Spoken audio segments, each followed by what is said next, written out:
Director Pandiraj இவரோட டைரக்ஷன்ல இந்த வீக்கெண்டுக்கு ரிலீஸ் ஆகியிருக்க ஒரு படம் தான் Parimala and co. Jayaram, Urvashi, Sanjana, Ambika, Singampuli, Yogi Babu, Sandy மாஸ்டர்னு ஒரு பெரிய காஸ்ட் அண்ட் க்ரூவை வச்சு எடுக்கப்பட்ட படம் தான் Parimala and co. Already director Pandiraj Thalaivan Thalaivi அப்படின்ற ஒரு பிளாக் பஸ்டர் படம் கொடுத்து அடுத்த படமா இந்த பரிமளா அண்ட் கோவை கையில் எடுத்திருக்காரு. இந்த படத்தோட ஸ்டோரி என்ன அப்படின்னு பாத்தீங்கன்னா, ஒரு அழகான மிடில் கிளாஸ் ஃபேமிலி. ஜெயராம் அப்பா, ஊர்வசி அம்மா, இவங்களுக்கு 2 பொண்ணுங்க. பொண்ணு சஞ்சனா, 2வது பொண்ணு அம்பிகா. இந்த 2வது பொண்ணு மேல சாண்டி மாஸ்டருக்கு ஒரு கண்ணு. அவர் படத்துல மிகப்பெரிய வில்லனா வராருங்க. அவரு எனக்கு நீ தான் வேணும் அப்படின்னு பயங்கரமா அடம் பிடிச்சு போற வரதெல்லாம் பயங்கரமா ராவடி பண்ணிட்டு இருக்காரு. ஒரு கட்டத்துல இவங்க 4 பேரு சேர்ந்து என்ன பிளான் பண்றாங்க அப்படின்னு பாத்தீங்கன்னா, அந்த வில்லனை எதிர்த்துட்டு நம்மளால வாழ முடியாது. அவன போட்டு தள்ளிடலாம் அப்படின்னு முடிவு பண்றாங்க. நைட் ஒரு பிளான் பண்றாங்க. விடிஞ்சு எந்திரிச்சு பார்த்தா நம்ம சாண்டி மாஸ்டரை யாரோ ஒருத்தர் போட்டு தள்ளிட்டாங்க. அது யாரு அப்படின்னு தெரியல. இவங்க 4 பேருக்குள்ளே ஒரு கன்ஃபியூஷன் இருக்கு. நீ தான் போட்டு தள்ளினியா, நீ தான் போட்டு தள்ளினியான்னு மாத்தி மாத்தி பேசிக்கிறாங்க. ஆனா யாரு போட்டு தள்ளினாங்க அப்படின்றது தெரியல. இதை இன்வெஸ்டிகேஷன் பண்ண டைரக்டர் மிஸ்கின் போலீஸ் ஆபீசரா வராருங்க. அதுக்கப்புறம் யாரு கொன்னா அப்படின்றது தான் இந்த படத்தோட கதை. சோ ஒரு த்ரில்லரை பேஸ் பண்ணி டார்க் காமெடியை இன்ஃபியூஸ் பண்ணி எடுக்கப்பட்ட படம் தான் இந்த பரிமளா அண்ட் கோ. இந்த படத்தோட பாசிட்டிவ் என்னென்ன அப்படின்னு பார்த்தோம்னா, hands off for Jayaram and Urvashi ma'am. இவங்க 2 பேரோட காம்போ ரொம்ப சூப்பரா ஒர்க் அவுட் ஆயிருக்குங்க. நம்ம ஜெயராம் சார் ஒரு கவுண்டர் ஒண்ணு போடுவாரு. அதுக்கு ஊர்வசி மேம் ஒரு லுக் ஒண்ணு தருவாங்க. திரும்ப ஊர்வசி மேம் ஒரு கவுண்டர் போடுவாங்க. அதுக்கு ஜெயராம் சார் ஒரு லுக் தருவாங்க.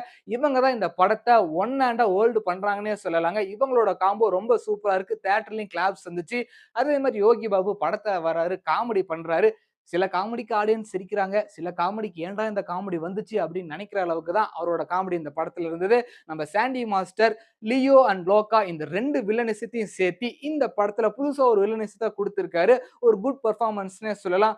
மிஸ்கின் சார் ஆஸ் யூசுவல் அவருக்கு கொடுக்கப்பட்ட ரோலை பக்காவா பண்ணிட்டாரு. ஜெயராம் சாருக்கு பொண்ணுங்களா நடிச்சிருக்க 2 பேருமே ரொம்ப சூப்பரா நடிச்சிருக்காங்க. படத்தோட நெகட்டிவிட்டி என்ன அப்படின்னு பாத்தீங்கன்னா, இந்த படம் வந்து ஒரு சூப்பரான கண்டென்ட்டுங்க. இந்த பாபநாசம், திருஷ்யம் அந்த ஸ்டைல்ல இருக்க வேண்டிய படம். ஆனா அந்த படத்தை ஸ்பூஃப் பண்ண மாதிரி தான் இந்த படத்தை எடுத்து வச்சிருக்காங்க. ஃபர்ஸ்ட் காமெடியா ஆரம்பிச்சு சீரியஸா கொண்டு போவாங்க அப்படின்னு எதிர்பார்க்கிறப்ப, ஓப்பனிங்ல இருந்து இன்டர்வல்ல இருந்து கிளைமேக்ஸ் வரைக்குமே அப்படியே ஃபிளாட்டா போதுங்க. விட்டா ஆடியன்ஸ் தியேட்டர்ல தூங்கிருவாங்க. அந்த அளவுக்கு தான் கொண்டு போயிருக்காங்க இந்த படத்தோட ஸ்கிரீன் பிளே. டைரக்டர் பாண்டிராஜ் இன்னுமே ப்ராப்பரா உட்காந்து ரைட் பண்ணியிருக்கலாமோ அப்படின்ற ஒரு ஃபீல் எனக்கு பர்ட்டிகுலரா தோணுச்சு. இது மட்டும் இல்லாம ஒரு காமெடி அண்ட் க்ரூவே இந்த படத்துல நடிச்சிருக்காங்க. எங்கடா காமெடி வருது, எங்கடா காமெடி வருது அப்படின்னு தேடுற அளவுக்கு தான் படத்துல காமெடியை செட் பண்ணியிருக்காங்க. கொஞ்சம் நிறைய காமெடி இருந்திருந்தா, அதுவும் டார்க் காமெடி இருந்திருந்தா இன்னுமே ஆடியன்ஸ் அதை என்கேஜ் பண்ணியிருக்கும். இன்ட்ரெஸ்டிங்காவும் இருந்திருக்கும். அதெல்லாம் கோட்டை விட்டாங்களோ அப்படின்ற ஒரு ஃபீல் வந்தது. இந்த படத்துல பெரிய பிரச்சனையே ஒரு சீன் வருது அப்படின்னா அதோட அடுத்த சீன் ஜெல் ஆகாம ஜம்ப் ஆகிற மாதிரி ஒரு ஃபீல் வந்ததுங்க. மேபி அதெல்லாம் நல்லா இருந்தது அப்படின்னா ஆடியன்ஸ் இன்ட்ரெஸ்டிங்கா இந்த படத்தை பார்த்திருப்பாங்க.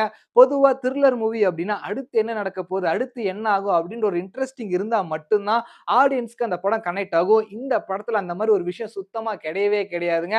அந்த 4 பேர் போலீஸ் கிட்ட மாட்டிப்பாங்களா அப்படின்ற ஒரு த்ரில்லே இந்த படத்துல காமிக்கல.